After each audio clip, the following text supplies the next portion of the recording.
हल्की बारिश, दूर कहीं भेड़ियों की आवाज, हवा की सरसराहट। गहरे जंगल के किनारे एक युवा बौद्ध भिक्षु खड़ा था। उसका हृदय तेजी से धड़क रहा था। गुरुजी की आवाज उसके कानों में गूंज रही थी। अगर तुम अपने मन को जीत लो तो दुनिया की कोई शक्ति तुम्हें हरा नहीं सकती। लेकिन क्या यह सच था? क्या मन की शक्ति ही सबसे बड़ी शक्ति थी? गुरुजी ने उसे यह कार्य क्यों सौंपा था? क्या वे उसकी परीक्षा ले रहे थे? पैरों की चरमराहट, रात का सन्नाटा, झाड़ियों की हलचल।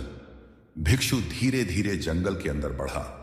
अंधेरा घना था और हर तरफ अजीब आवाजें आ रही थीं।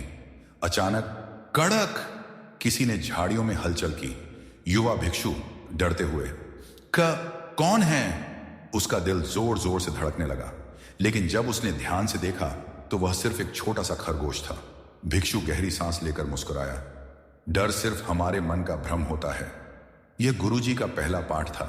पेड़ों के बीच हल्का कोहरा, दूर से किसी के चलने की आवाज। भिक्षु आगे बढ़ता रहा, लेकिन अब भी उसे महसूस हो रहा था कि कोई उसका पीछा कर रहा है। तभी एक परछाई उसके सामने आ गई। उसका शरीर कांपने लगा। युवा भिक्षु मन में, यह क्या है? कोई आत्मा? लेकिन फिर उसने अपनी आंखें बंद की और गुरुजी की शिक्षा को याद किया। डर केवल तब जब तक तुम उसे शक्ति देते हो।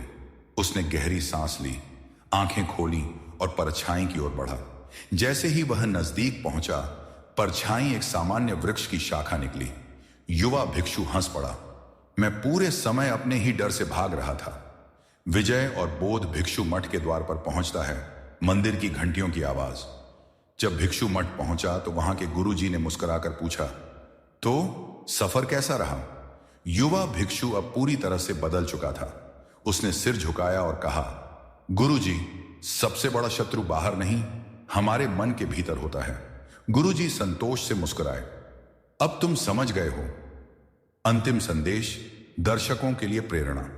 यह कहानी हमें सिखाती है कि डर सिर्फ मन की उपज है। जब हम उसका सामना करते हैं तो वह गायब हो जाता है। तो आप भी अपने जीवन के डर को स्वीकार करें, उसका सामना करें और उसे हरा दें। अगर यह कहानी आपको पसंद आई हो तो लाइक करें, शेयर करें और चैनल को सब्सक्राइब करना ना भूलें।